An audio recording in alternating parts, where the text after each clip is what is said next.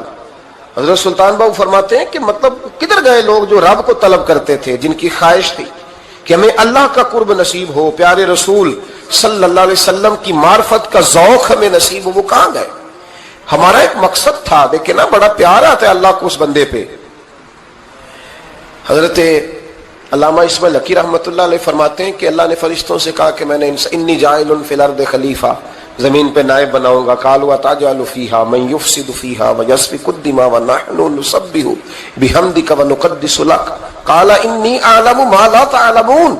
فرمایا میں زمین پہ نائب بنانے والا ہوں، تو کہنے لگے یا اللہ وہ تو فساد پھیلائے گا، خون ریزی کرے گا۔ تو اللہ نے فرمایا جو تم جانتے ہو وہ میں، جو میں جانتا ہوں وہ تم، جو میں جانتا ہوں وہ تم نہیں جانتے، تمہیں نہیں پتا۔ تو علامہ اسماعیل حقی فرماتے ہیں وہ کیا تھا جس کو فرشتوں کو نہیں پتا تھا؟ فرماتے ہیں یہ وہی انسان کے اندر جو اللہ کے قرب کے متلاشی ہونے کا جذبہ تھا، فرشتے اسے جانتے۔ لوہے محفوظ پہ یہ تو پڑھ دیا تھا کہ یہ فساد کرے گا، یہ تو پڑھا تھا کہ ابو جہل فساد کرے گا، یہ نہیں پڑھ سکے تھے کہ ابو بکر رویا بھی کرے گا۔ یہ تو پڑھ لیا تھا انہوں نے، یہ تو پڑھ لیا تھا کہ اخنس بن شریق تلواریں نکال کے لوگوں کو قتل کرے گا، یہ نہیں پڑھا تھا کہ مولا علی شیر خدا مزدوری کریں گے اور جو مزدوری ملے گی وہ اللہ کے بندوں میں تقسیم کر دیا کریں گے۔ یہ تو انہوں نے پڑھ لیا تھا کہ ابو البختری، ابو لہب یہ لوگوں کے گلے کاٹیں گے، پر یہ نہیں پڑھا تھا کہ عثمان غنی رضی اللہ تعالیٰ عنہ قحط کے زمانے میں بھی کروڑوں کا مال اللہ کے راستے میں خرچ کر دیا کرے گے۔ وہ جو انسان کے اندر طلب ہے، وہ جو تڑپ ہے، وہ جو شوق ہے، وہ جو کیفیت ہے، وہ جو معرفت کا نور ہے، یہ اللہ کو بڑا ہی پسند ہے، یہ بڑا ہی پسند ہے۔ اس لیے حدیث قدسی میں رب فرماتا ہے مجھے تلاش کرنا ہو تو ٹوٹے ہوئے دلوں میں تلاش کیا، ٹوٹے ہوئے دلوں میں۔ اب وہ میں معرفت کی کیا بات کروں گا، پہلے تو میں کیا کر سکتا ہوں، لیکن اگر میں کروں بھی کہیں سے چلو پڑھ کے تو کروں کہاں؟ میں تو ابھی تک لوگوں سے 5 نمازوں کا وعدہ لے رہا ہوں۔ وہ معرفت کی بات، قرب الہی کا راستہ، وہ تو بڑی دور کی بات ہے، وہ تو بڑی آگے کی ہے۔ ابھی تک تو ہم یہ وعدہ لے رہے ہیں کہ داڑھی رکھ لو گے، سچ بولو گے، حلال کھاؤ گے۔ مطلب وہ جو ہمارے بزرگوں نے لکھا، وہ جو جذب ہے، وہ جو کیفیت ہے، وہ جو عبادت ہے، وہ جو تڑپ ہے، اور وہ پھر جو ایک مقام ہے کہ انسان اپنے رب کی اس طرح عبادت کرے کہ وہ اپنے رب کو دیکھ رہا ہے، وہ جو ایک مقام ہے۔ اور کم از کم یہ نہ ہو تو حضور فرمانے لگے اتنا تو ہو کہ رب تجھے دیکھ رہا ہے، لیکن وہ تو درجہ ہے نا بڑا آگے، ہم اسے بڑا آگے کی بات تصور کرتے ہیں، لیکن حضور نے اپنی امت کے لیے اسے ضروری قرار دیا۔ بھائیو تھوڑا سا نا آگے اٹھ کے، مطلب بڑے بڑے آدمی بن گئے ہم لوگ، بڑے آدمی کیسے بن گئے کہ جس کے پاس پھوٹی کوڑی نہیں ہوتی تھی اس کے اکاؤنٹ میں کروڑوں آ گیا تو وہ کہتا میں بڑا آدمی بن گیا ہوں۔ جس کے پاس سائیکل نہیں تھی تو اب وہ 1.25 کروڑ کی کار پہ پجاروں پہ بیٹھتا ہے تو کہتا ہے میں بڑا آدمی۔ تو اس طرح تو انسان بڑا نہیں بنتا، بڑا تو تب بنے گا جب تیرے دل میں رب کی معرفت بڑی ہوگی، جب اللہ کا قرب بڑا ہوگا، جب تو متلاشی ہوگا اس کے راستے کا۔ بہت سارے راستے ہیں اللہ کی طرف جانے کے، لیکن 3 باتیں قرب الہی کے لیے ہمارے بزرگوں نے بڑی زبردست لکھی ہیں۔ سب سے پہلی بات یہ ہے، صوفیاء فرماتے ہیں کہ اگر رب کا قرب چاہتے ہو تو ہر وقت اپنے رب کی رحمت کی امید رکھا کرو۔ خوش نہیں ہوئے آپ اس بات سے؟ ہر وقت اللہ کی رحمت کی، اور فرماتے ہیں دل سے امید رکھا کرو اور زبان سے اپنے رب کی رحمت کا ذکر کیا کرو۔ ہر وقت کہا کرو کہ میرا اللہ بڑا ہی مہربان ہے، میرا اللہ بڑا ہی کریم۔ ہمارا پتہ کیا حال ہے؟ شکر بھی شکوے کے انداز میں۔ کیا حال ہے؟ کہتے بس جی بس شکر ہے الحمدللہ۔ تو یہ کون سا شکر ہے جی؟ یہ تو آپ نے کہا ہے کہ بڑا تانگ ہوں میں اپنی زندگی، یہ شکر ہے؟ ہر وقت یہ کہے کہ میرا اللہ بڑا ہی قریب ہے۔ لیکن بسم اللہ شریف ہر کام سے پہلے معنی کیا ہے؟ بسم اللہ الرحمن الرحیم، یعنی تو کہہ اس رب کے نام سے جو بڑا ہی مہربان ہے، جو نہایت ہی رحم کرنے والا ہے۔ ہر وقت کہہ کہ میرا اللہ بڑا مہربان ہے، میرا اللہ بڑا رحم۔ ہر وقت وہ خاص ذوق، وہ درد، وہ شوق، بس تو کہے کہ یار جو اللہ نے مجھے دیا ہے وہ شاید اللہ نے کسی اور کو دیا ہی نہیں۔ تیرا یہ ذوق بنے، تیرے اندر اللہ کی رحمت کے ساتھ خاص تعلق پیدا ہو۔ میرے رسول کریم علیہ السلام ہر مقام پہ اپنے رب کی رحمت کا ذکر فرماتے، بات کسی کی ہو رہی ہوتی حضور چھیڑ اللہ کی رحمت کا ذکر دیتے۔ ایک صحابی